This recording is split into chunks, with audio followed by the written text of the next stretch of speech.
Te damos la bienvenida de nuevo al canal.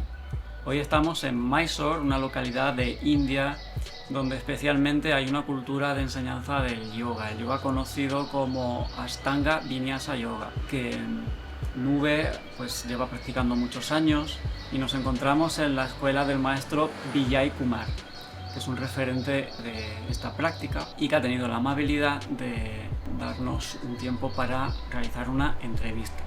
Le vamos a preguntar algunas cosas que nos surgen tanto de la práctica como de la manera que tiene de ver la vida como alguien que se mueve por una visión muy espiritual y a la vez muy práctica. Y también pues en referencia a, por ejemplo, las artes marciales, ya que él de hecho practicó un poquito artes marciales hace unos años, y en general sobre la práctica del yoga, no solamente en cuanto a las asanas, a las posturas, sino también en cuanto a cuál es pues, la visión que motiva a dedicarse a algo como esto. Pues te invitamos a ver esta entrevista tan interesante que realmente nos ha motivado y nos ha gustado muchísimo tener este espacio con él y espero que lo disfrutes. Gracias.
So we're really happy to be able to ask you about a few things that we think can be useful for many people.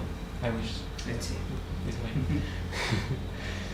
So, as far as we know, you had a very strong connection with spirituality since childhood, since very young. You had like a tuition in very spiritual insights and practices, and also like a commitment since very young, like taking some vows.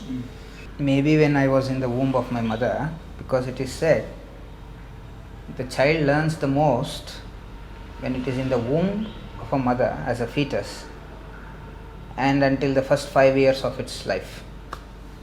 After that, only 10% of education can happen. 90% of the education happens in this time. So maybe in the womb of my mother, from the blessings of my elders, and because of their nature, it influenced me, perhaps.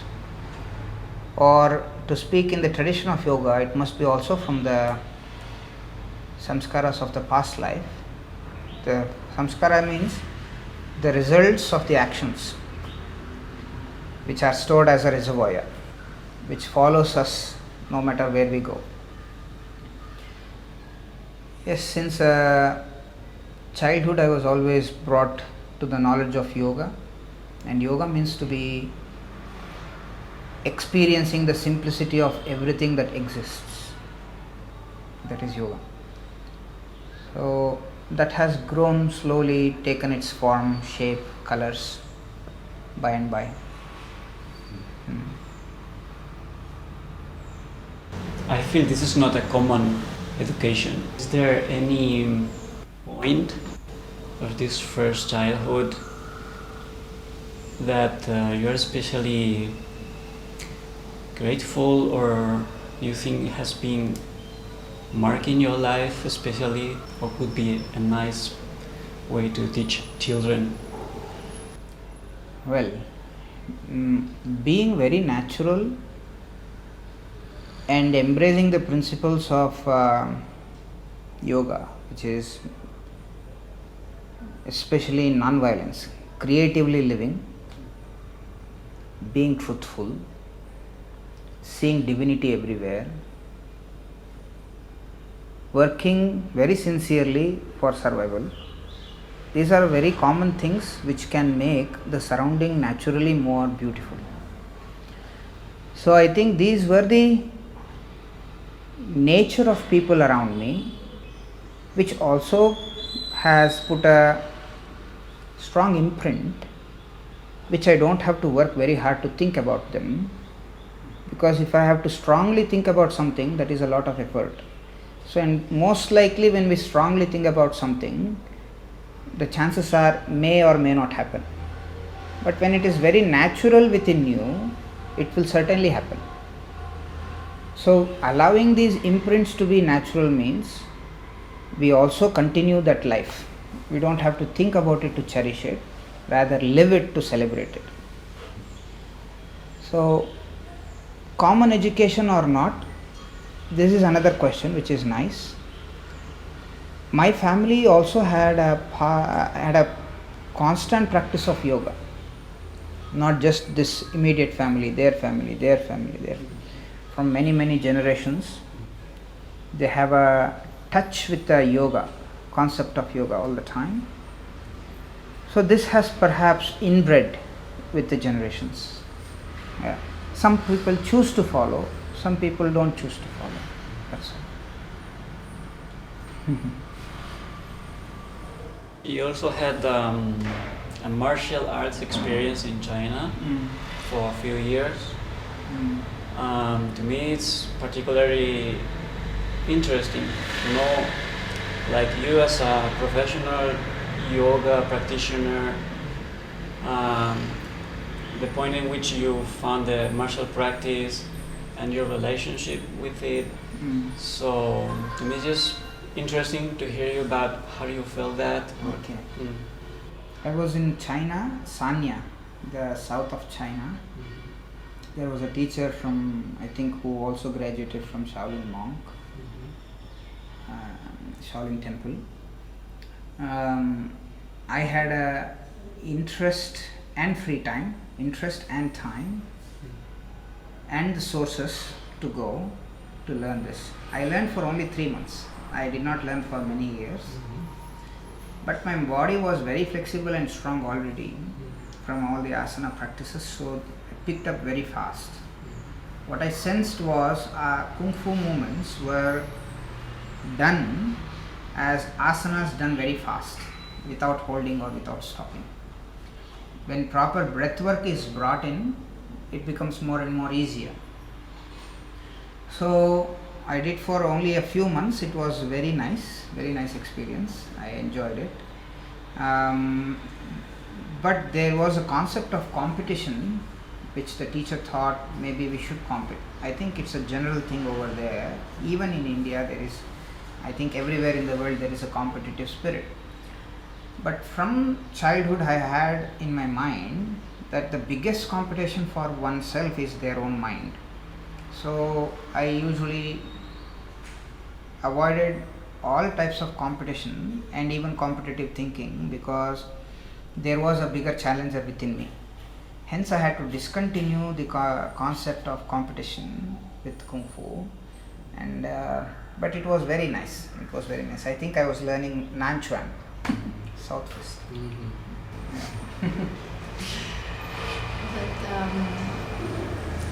But also in India there are these yoga competitions. Yes. What do you think about? I don't think wrong about anything.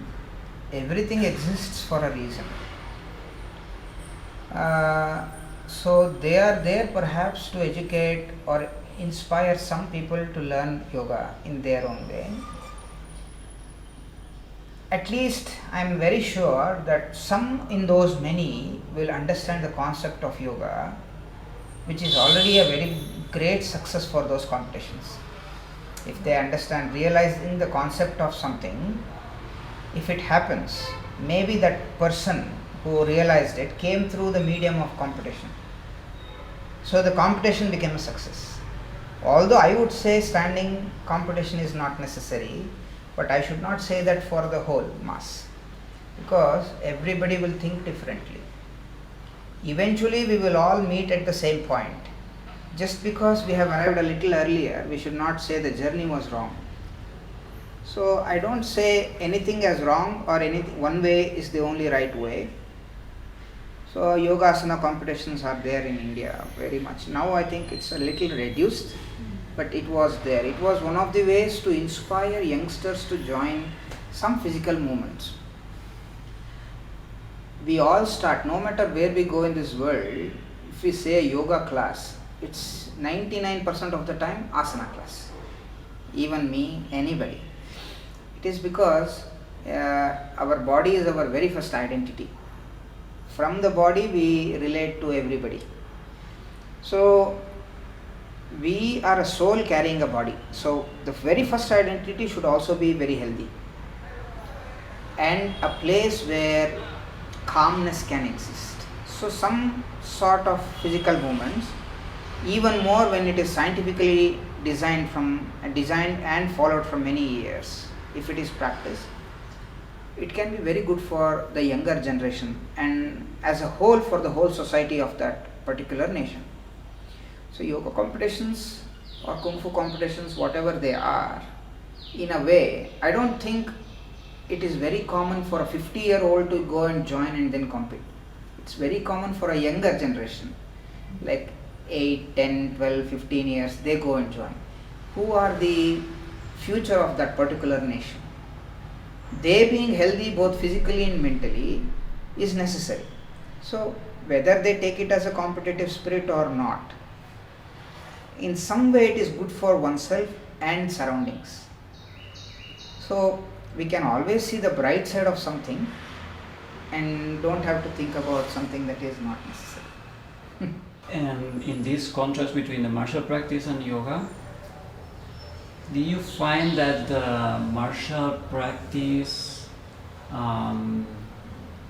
could be benefited, especially with some asana practice aspect? Sure, they can always complement each other. As I told you earlier, within 3 months they had prepared me with their own surprise, because usually if a person with very limited physical background joins a martial arts class, it will take maybe more than 1-2 years to learn some things. But because I went with the practice of yoga asanas, it was very easy for my body. So always the vice versa is true. If somebody comes with a background of martial arts to learn yoga asana practice, yoga asana practice to be picked up is easier as a physical movement. The concept of something cannot be picked up, should be realized. No matter how hard we try, we might understand it in 100 different ways. But if we do not understand its simplicity, we have not realized it. Because our understandings are bound to become misunderstandings. They can always go wrong. You can think one thing is right today, and if you come across something that is putting light on it in a much different way, and you think about it wrong tomorrow, our understandings can become misunderstandings. But our realizations don't go wrong because we have experienced it. The experience to happen of its innate nature, one needs tapas. One needs to become that. So I don't say one has to practice yoga asanas to learn kung fu, or one has to practice kung fu to learn yoga asanas. But if somebody does from one method to another, it will definitely be complementing. But to realize it, it will take as much time as the mind takes to calm down. Okay, we know that when you were younger, like practicing asanas as a kind of professional, I don't know how to say that. Regularly. Yeah. Yeah. And then you had an accident, a car accident, I think. Motorcycle accident. Okay, and that was like a hard chapter in your life, as I understand, as you had like the forecast that maybe you won't be able to walk. So I'm particularly interested in how did you confront this situation mentally, and how did you work with yourself in that period of time and the recovery process? Yes, my meniscus was torn. And knee was injured somewhat little badly. So it depends what your mind thinks. Even if we go to a orthopedic surgeon, he would have a very helping nature, but only limited to his knowledge. An orthopedic surgeon would not understand our range of motion, and yoga asana practitioners also will not always know everything about the anatomy. But what we need to know, what is the strength of our mind? If we can believe, it can be better, and if we can only think of the present moment. So to say to think of the present moment is to be present moment. It will add up to make it better naturally. The problem only arises when I think about the past. So what you said, professional or very strong practitioner, whatever, if I carried that in my mind, oh, what will happen to me now? That is a burden. So practice is every day, first day. If we see something like this, we can experience the present moment manifest in its own beauty. So that's how I utilize this present moment to overcome some of the speculations what the surgeons had, that I may not be able to sit down ever or practice asanas properly. It all depends on your state of mind and ability to think it will be better. So you would say there are like two factors. One is empty and be present, and also positive. Yes. Okay. You have to have the seed of positivity, which will only empower you for better. When there is a seed of negativity, even if everything is working fine, you will make sure that you find something wrong. When there is a seed of positivity, when nothing works for you, you will make sure you will see something that is right. So we need to have the seed of positivity within us for anything to happen externally. So as this particular situation was hard, or was like a challenge somehow,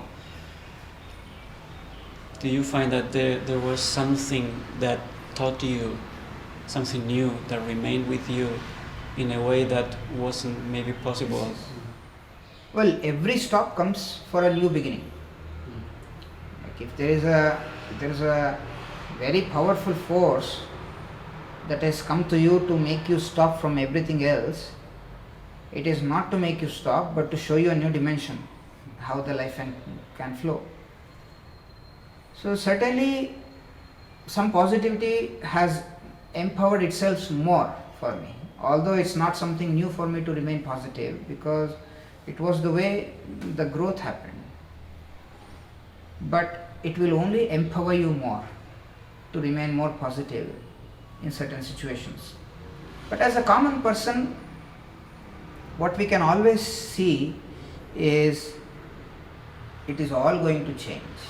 Our abilities are going to change to inabilities, and our inabilities are going to change for abilities. It is not going to change, stay the same. So remembering this in these moments are going to make us empowered in the hard times and remain humble in a very powerful time. Both are necessary. If we mix, it cannot flow as naturally. The life cannot flow as naturally. It can become a lot of resistance within oneself. To make sure that the life flows naturally, we need to stabilize ourselves. So hard moments always comes to us to educate us in different way. And the seed that is within you already will make you think how you should see the future or even the present moment. We are also interested in knowing about your way of life now, as we saw that maybe there are like 3 aspects that merge in you as a person. Like one would be teaching yoga. You're being a yoga teacher for many people. Another is being kind of a priest, I would say. We have very deep spiritual life. And one would be like a family man. And as we understand, all of them are very important for you. So we normally used to think about spiritual life, about seclusion, and I'm interested in knowing how do you feel about being in society with a family, together with being practicing yoga and all these. Very nice. You have just better. So, until you mentioned, I was not thinking there are 3 phases of life for myself because I don't live like that. I am with you, I am with you. I am with family, I am with family. I am with Krishna, I am with Krishna. That's all. So, being there is my nature that has become. But what you say is also nice.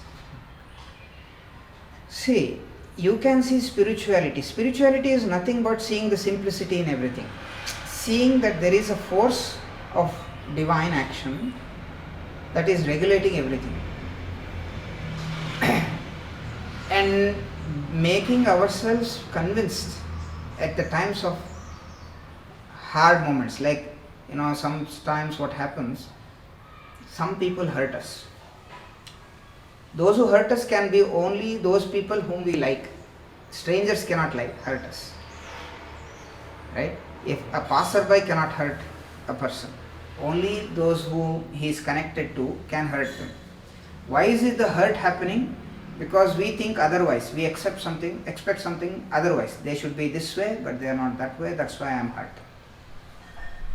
But spirituality says, if you can change and everything around you can change, why not the person's mind can change? If somebody is hurting and I am feeling bad about it, they also have the potential to be good towards me, or they have been good towards me. So, being spiritual is the most necessary part in life. So, spirituality means to see the simplest thing. Everything is going to change. And making sure we allow our mind to elevate higher and higher, become lighter and lighter, become more vast and more vast. So that we will develop that capacity to contain everything. Otherwise, if the mind becomes narrow, every simple thing starts to fall out of its place. If the mind is vast, everything can come inside. Not just 3 phases, 100 phases.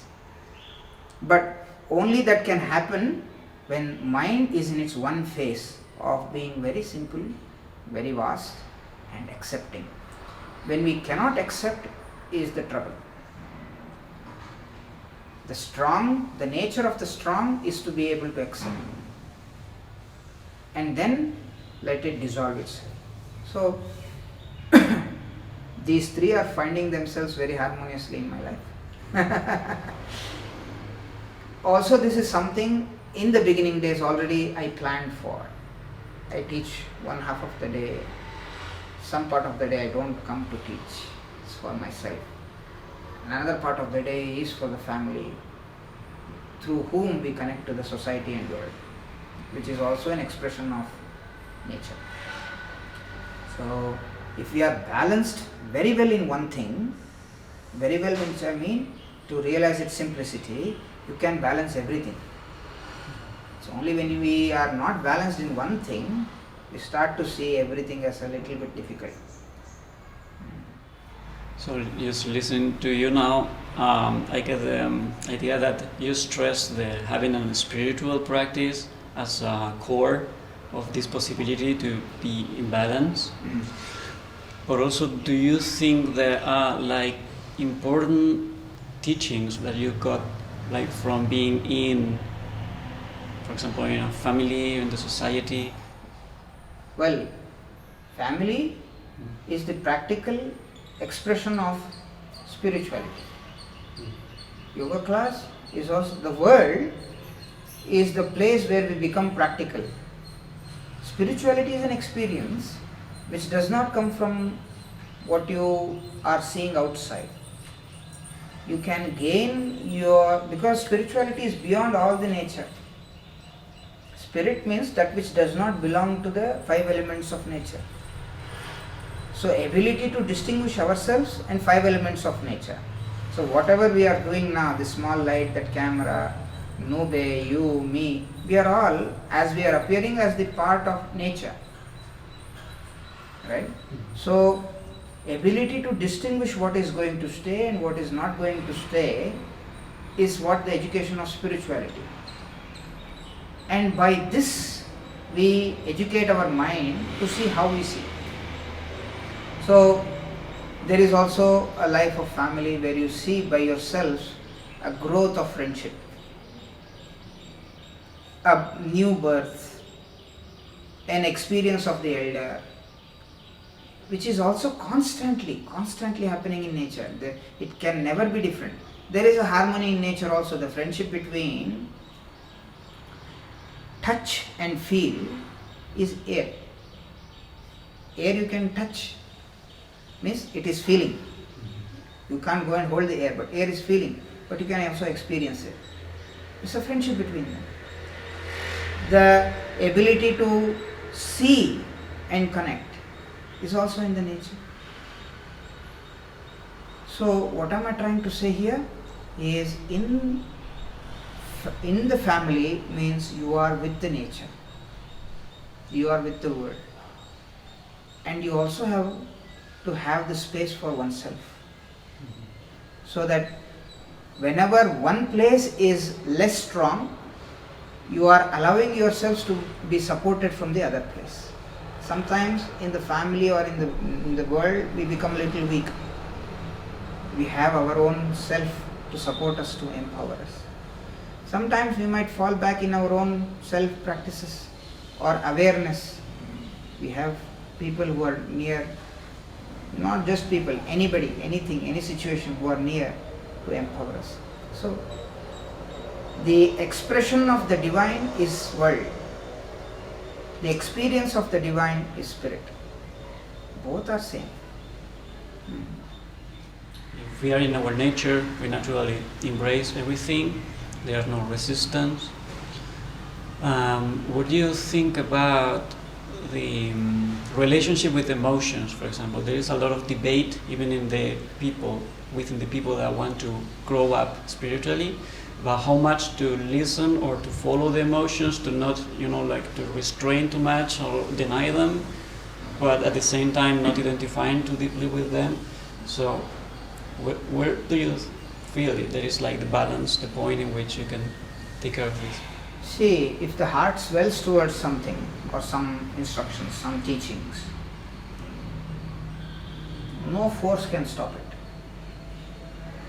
When the heart doesn't swell towards anything, no force can promote it. If my heart becomes interested in something, let's say I become interested in Kung Fu,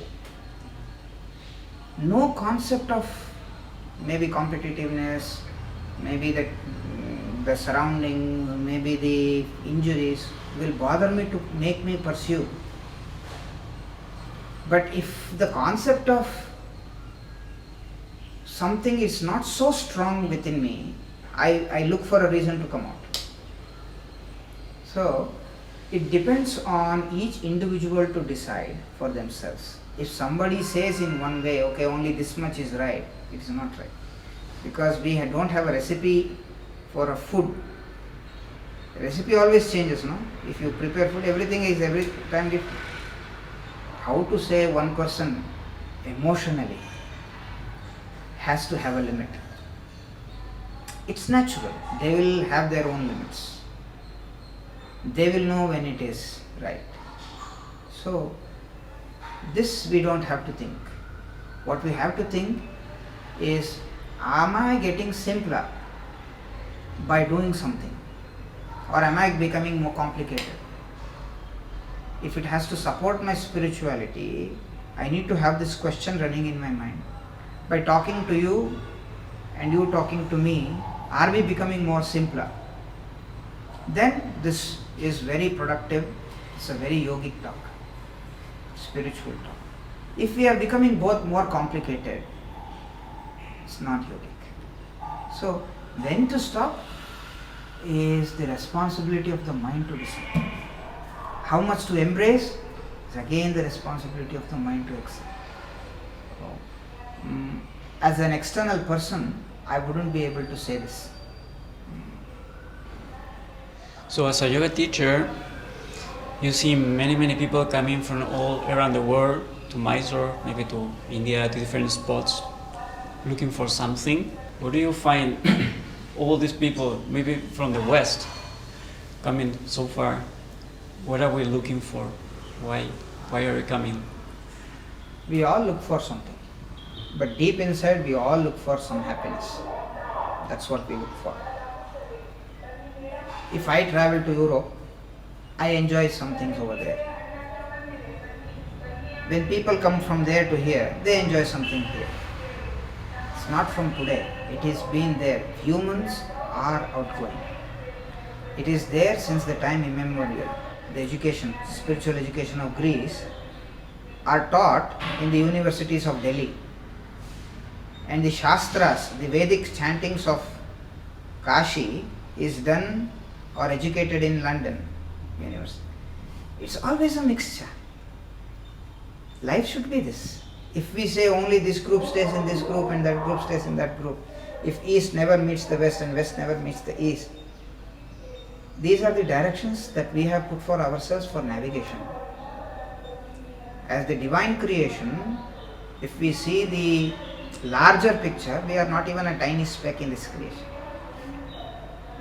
So, I see the beauty of people traveling from here to there to here, so that people are exposed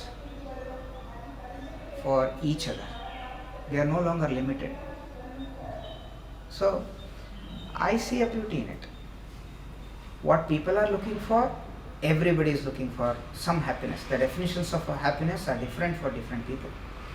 If you ask not just people, even an ant, why it is running here and there, it is also looking for some happiness. Its definition may be from looking in a grain, it finds happiness. An elephant, if it sees a very nice leaves, it is happy. Humans also, we have many definitions of happiness. Some people might say with more wealth they are happy. Some people who are very wealthy, with peace of mind, they are very happy. So, usually what happens for humans is confusing. But all other entities are looking for food only. They are not looking for any other things for happiness. We are also looking for food, but our food has multiple levels. Not just the food what we eat, the food what we put into our mind, the food what we see from others. So, when people go from here to there or there to here, it is not different. They are still looking for some happiness. Whatever perhaps their own definitions are. Some people might feel more simpler. They might be able to acknowledge the life in a different way when they travel. In India, the whole country is very focused in religion and spirituality, and I think in our culture we missed a lot this for some reasons in the past, I don't know. So I think the people becomes a lot of more rational, and sometimes I feel like I miss this feeling with the people, I don't see so much happiness. I don't know. This maybe is a judge, but is what I perceive. Do you have some tip or something to say that how we can keep this feeling? Many ways. One, you can become very strong in what you believe in. For becoming very strong in what you believe in, you need to realize it. Then you become the epicenter. No matter where you are, energies around you, people around you will drive from your energy, so that you will never be able to miss anything. Another, now there are resources. Whenever there is a resource, you can travel to the place where you can feel empowered.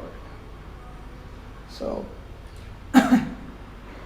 I don't say any place lacks anything. All places are divinely engineered. Yes, sometimes our ability becomes a little less to recognize when our mind becomes too material. It's not just in the West, it's also there in the East. People who are very materialistic. So, I don't say there is one designated place which is very, very spiritual. Because this entire creation is of the divine. We have to recollect this sometimes whenever we encounter something really strongly opposite to what we feel spiritual. We have to recollect if there was anything good in them. Whenever there is something of a good nature in any situation, person, place or a thing, we have to recollect goodness is always a way to empower our mind, which is divine. So, we have to empower ourselves to see the divinity, to see the bright side. And this is how we can experience the state of calmness, also state of comfort, both physically, mentally, also spiritually. Maybe if you want to add some tip about how to develop that connection, which is something that many people would like to, but at the same time doesn't feel it's like so close, so easy to just feel you are embraced by God or by consciousness. It is very easy and also it is very hard. The more our mind are simpler, it's easier. More complicated, more hard. Because the greatest truth is very simple. Our mind may not be ready to embrace it. Every individual is looking for divinity in their own ways of expression. Like for example, if you like any gardening, if you put a seed down and if you see the seed sprout, you feel very happy. The seed might die, the plant might die, but you feel very happy. You have that moment of cherishing. But everything that comes in the nature is going to change. Only you will not change. So, there is a possibility to hold on to something in the nature for a period of time which is going to change, or you realize something that is not going to change and you see the nature later. So, to see and understand is different, and to understand and seeing is different. So, to understand and see is to realize the higher truths, that everything is right in its own place. When I see a fault in something, or when I have to feel a condemnation, that is wrong, this is right, when I narrow it, is problem arising. Well, we all have our own respective fields to think about. Spirituality is not limited to sitting down, although it's one of the very important ways. Spirituality is in what you are doing right now. Because if the intentions are to become useful instrument for the world, spirituality. Like if you think this is going to help others, This is spirituality. Helping oneself and people around us is the concept of spirituality. So anything can become very spiritual. Like Nube brought water for me, spirituality. So you see the bright side.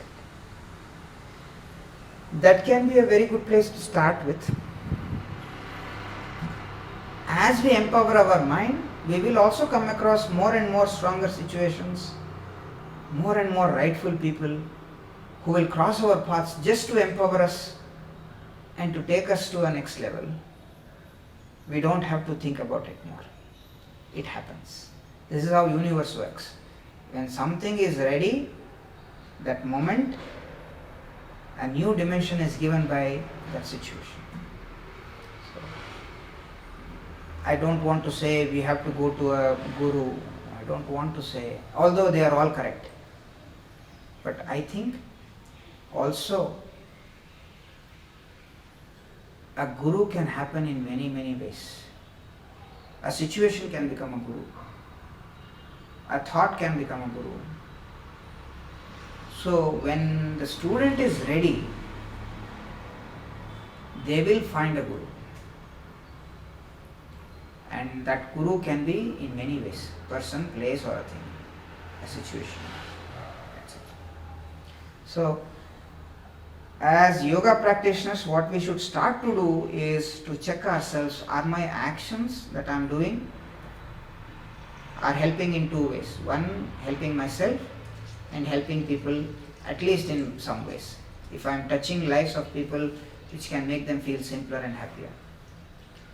So that the results of my actions will not become a burden for me. Otherwise, the results of my actions are the biggest burden. It's called as karma phala, the results of them.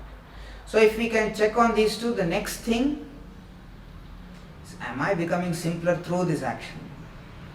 Or am I becoming more complex through this action? So if I am becoming simpler through these actions, I have to do nothing more. It will naturally find its way. Because ultimately we are all rushing towards that ocean, towards that epicenter, whether we thought about it or don't think about it. We can accept or we cannot judge, but at the same time helping others sometimes require deciding and judging what is fair or what is good for someone, or if there is some social imbalance. We have to only connect to that which is accessible. Our ability to access will become vast as we become more powerful within ourselves. Like for example, if I have to say 100 people come and talk to me right now, maybe I don't have the capacity to talk to each individual. But if I continue to talk to each individual as they are, I might develop the capacity to talk to 100 people. So I don't have to imagine immediately of a bigger task. Small things. It's enough. The small things will add up to bigger things themselves. Like if you plan for something big, it may or may not happen. But if your intentions are for smaller things, it's most likely happen. And they are going to become bigger. Naturally, because they are going to empower you in a systematic way. Not you have to think about it. The situation will empower you in a systematic way to be able to be reached to more. That is when you have become an instrument in this universe. When you take the doership credibility for that, that also becomes a trouble. When you feel you are a part of the branch in the tree, you are supplying very nicely. This is an easier way to see, yet complex way to be. Complex will only become when the mind cannot embrace it completely. When mind embraces, it means you are already there.